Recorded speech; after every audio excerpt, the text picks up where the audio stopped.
Sejarah asal mula suku Bugis dan perkembangannya. Bugis adalah suku yang tergolong ke dalam suku-suku Deutero-Melayu. Masuk ke Nusantara setelah gelombang migrasi pertama dari daratan Asia, tepatnya Yunan. Kata Bugis berasal dari kata Tuugi, yang berarti orang Bugis. Penamaan Ugi merujuk pada raja pertama kerajaan Cina yang terdapat di Pamana, Kabupaten Wajo saat ini, yaitu Lasatumpugi. Ketika rakyat Lasatumpugi menamakan dirinya, maka mereka merujuk pada raja mereka. Mereka menjuluki dirinya sebagai Tuugi atau orang-orang atau pengikut dari Lasatumpugi. Lasatumpugi adalah ayah dari Wicude dan bersaudara dengan Batara Latu, ayahanda dari Sawari Gading.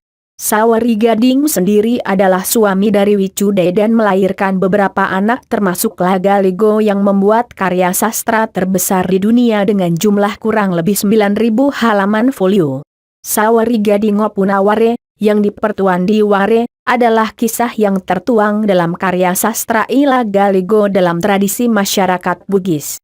Kisah Sawari Gading juga dikenal dalam tradisi masyarakat Luwuk, Kaili, Gorontalo dan beberapa tradisi lain di Sulawesi seperti Buton. Dalam perkembangannya, komunitas ini berkembang dan membentuk beberapa kerajaan. Masyarakat ini kemudian mengembangkan kebudayaan, bahasa, aksara, dan pemerintahan mereka sendiri. Beberapa kerajaan Bugis klasik antara lain Luwu, Bone, Wajo, Sopeng, Supa, Sawito, Sidonreng dan Rapang. Meski tersebar dan membentuk suku Bugis, tapi proses pernikahan menyebabkan adanya pertalian darah dengan Makassar dan Mandar. Saat ini orang Bugis tersebar dalam beberapa kabupaten yaitu Luwu, Bone, Wajo, Sopeng, Sidrap, Pinrang, Sinjai, Baru. Daerah peralihan antara Bugis dengan Makassar adalah Bulukumba, Sinjai, Maros, Pangkajene Kepulauan. Daerah peralihan Bugis dengan Mandar adalah Kabupaten Polmas dan Pinrang. Kerajaan Luwu adalah kerajaan yang dianggap tertua bersama kerajaan Cina, yang kelak menjadi Pamana, Mario, kelak menjadi bagian Sopeng, dan Siang, daerah di Pangkajene Kepulauan. Masa Kerajaan Bone. Di daerah Bone terjadi kekacauan selama 7 generasi, yang kemudian muncul seorang Manurung yang dikenal Manurung Eri Matajang. 7 raja-raja kecil melantik Manurung Eri Matajang sebagai raja mereka dengan nama Arumpone dan mereka menjadi dewan legislatif yang dikenal dengan istilah Adepituwe. Kerajaan Makassar di abad ke-12, 13, dan 14 berdiri kerajaan Gowa, Sopeng, Bone, dan Wajo, yang diawali dengan krisis sosial, di mana orang saling memangsa laksana ikan. Kerajaan Makassar kemudian terpecah menjadi Gowa dan Talo. Tapi dalam perkembangannya kerajaan kembar ini kembali menyatu menjadi Kerajaan Makassar. Kerajaan Sopeng. Di saat terjadi kekacauan, di Sopeng muncul 2 orang Manurung. Pertama, seorang wanita yang dikenal dengan nama Manurung Eri Goarya yang kemudian memerintah Sopeng Riaja dan kedua, seorang laki-laki yang bernama Latemamala Manurung Eri Sekanyili yang memerintah di Sopeng Rilau. Akhirnya 2 kerajaan kembar ini menjadi Kerajaan Sopeng. Kerajaan Wajo. Sementara Kerajaan Wajo berasal dari komune-komune dari berbagai arah yang berkumpul di sekitar Danau Lampulung Eng yang dipimpin seorang yang memiliki kemampuan supranatural yang disebut Puang Eri Lampulung. Sepeninggal beliau, komune tersebut berpindah ke Boli yang dipimpin oleh seseorang yang juga memiliki kemampuan supranatural. Datangnya Lapau ke seorang pangeran dari kerajaan Cina, Pamana, beberapa lama setelahnya, kemudian membangun kerajaan Cinotabi. Selama 5 generasi, kerajaan ini bubar dan terbentuk Kerajaan Wajo. Konflik antar kerajaan pada abad ke-15 ketika kerajaan Gowa dan Bone mulai menguat, dan Sopeng serta Wajo mulai muncul, maka terjadi konflik perbatasan dalam menguasai dominasi politik dan ekonomi antar kerajaan. Kerajaan Bone memperluas wilayahnya sehingga bertemu dengan wilayah Gowa di Bulukumba.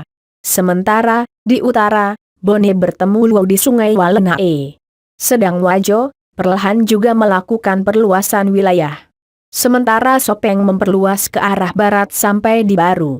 Perang antara Lu dan Bone dimenangkan oleh Bone dan merampas payung kerajaan Luo kemudian mempersaudarakan kerajaan mereka. Sungai Walenai adalah jalur ekonomi dari Danau Tempe dan Danau Sidenreng menuju Teluk Bone. Untuk mempertahankan posisinya, Luo membangun aliansi dengan Wajo, dengan menyerang beberapa daerah Bone dan Sidenreng. Berikutnya wilayah Luo semakin tergeser ke utara dan dikuasai Wajo melalui penaklukan ataupun penggabungan. Wajo kemudian bergesek dengan Bone.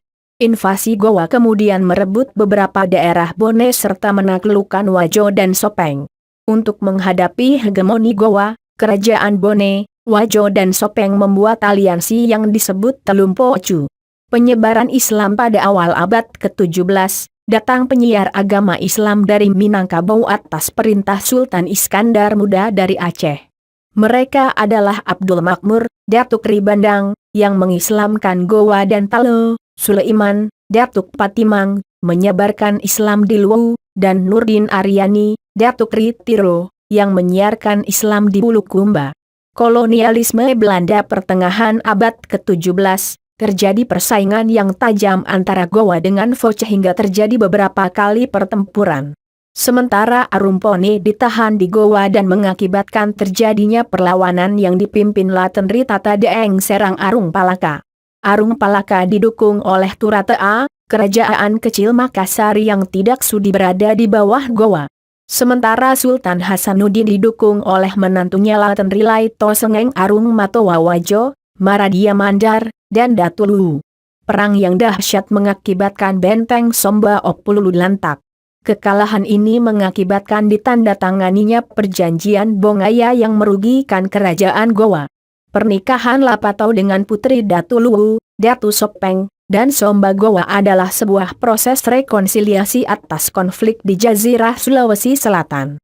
Setelah itu tidak ada lagi perang yang besar sampai kemudian di tahun 1956 setelah perlawanan Sultan Husain Karaeng Lembang Parang dan Lapawawai Karaeng Segeri Arumpone dipadamkan, maka masyarakat Bugis Makassar baru bisa betul-betul ditaklukkan Belanda. Kosongnya kepemimpinan lokal mengakibatkan Belanda menerbitkan Korte Verklaring, yaitu perjanjian pendek tentang pengangkatan raja sebagai pemulihan kondisi kerajaan yang sempat lowong setelah penaklukan. Kerajaan tidak lagi berdaulat, tapi hanya sekedar perpanjangan tangan kekuasaan pemerintah kolonial Hindia Belanda, sampai kemudian muncul Jepang menggeser Belanda hingga berdirinya NKRI.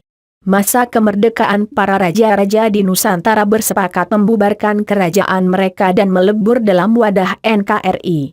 Pada tahun 1950 sampai 1960-an, Indonesia khususnya Sulawesi Selatan disibukkan dengan pemberontakan. Pemberontakan ini mengakibatkan banyak orang Bugis meninggalkan kampung halamannya. Pada zaman Orde Baru, budaya periferi seperti budaya di Sulawesi benar-benar dipinggirkan sehingga semakin terkikis. Sekarang generasi muda Bugis Makassar adalah generasi yang lebih banyak mengkonsumsi budaya material sebagai akibat modernisasi, kehilangan jati diri akibat pendidikan pola Orde Baru yang meminggirkan budaya mereka. Seiring dengan arus reformasi, muncullah wacana pemekaran. Daerah Mandar membentuk provinsi baru yaitu Sulawesi Barat. Kabupaten Luwu terpecah 3 daerah tingkat 2. Sementara banyak kecamatan dan desa kelurahan juga dimekarkan. Namun sayangnya tanah tidak bertambah luas, malah semakin sempit akibat bertambahnya populasi dan transmigrasi. Mata pencaharian karena masyarakat Bugis tersebar di dataran rendah yang subur dan pesisir, maka kebanyakan dari masyarakat Bugis hidup sebagai petani dan nelayan. Mata pencaharian lain yang diminati orang Bugis adalah pedagang. Selain itu masyarakat Bugis juga mengisi birokrasi pemerintahan dan menekuni bidang pendidikan.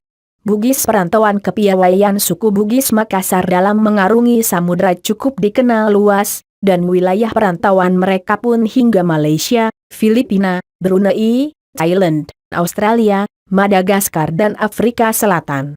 Bahkan, di pinggiran kota Cape Town, Afrika Selatan terdapat sebuah suburb yang bernama Makassar, sebagai tanda penduduk setempat mengingat tanah asal nenek moyang mereka.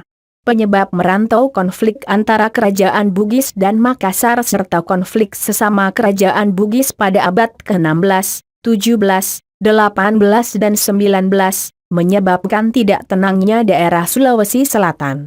Hal ini menyebabkan banyaknya orang Bugis bermigrasi terutama di daerah pesisir. Selain itu budaya merantau juga didorong oleh keinginan akan kemerdekaan. Kebahagiaan dalam tradisi Bugis hanya dapat diraih melalui kemerdekaan. Rumah adat Bugis. Bugis di Kalimantan Selatan pada abad ke-17 datanglah seorang pemimpin suku Bugis menghadap Raja Banjar yang berkedudukan di Kayu Tangi, Martapura, untuk diizinkan mendirikan pemukiman di Pagatan, Tanah Bumbu. Raja Banjar memberikan gelar Kapitan Laut Pulau kepadanya yang kemudian menjadi Raja Pagatan. Kini sebagian besar suku Bugis tinggal di daerah pesisir timur Kalimantan Selatan yaitu Tanah Bumbu dan Kota Baru. Bugis di Sumatera dan Semenanjung Malaysia setelah dikuasainya kerajaan Gowa oleh Focha pada pertengahan abad ke-17, banyak perantau Melayu dan Minangkabau yang menduduki jabatan di kerajaan Gowa bersama orang Bugis lainnya, ikut serta meninggalkan Sulawesi menuju kerajaan-kerajaan di Tanah Melayu. Di sini mereka turut terlibat dalam perebutan politik kerajaan-kerajaan Melayu. Hingga saat ini banyak raja-raja di Johor yang merupakan keturunan Bugis. Jangan lupa berlangganan di Heru Junye.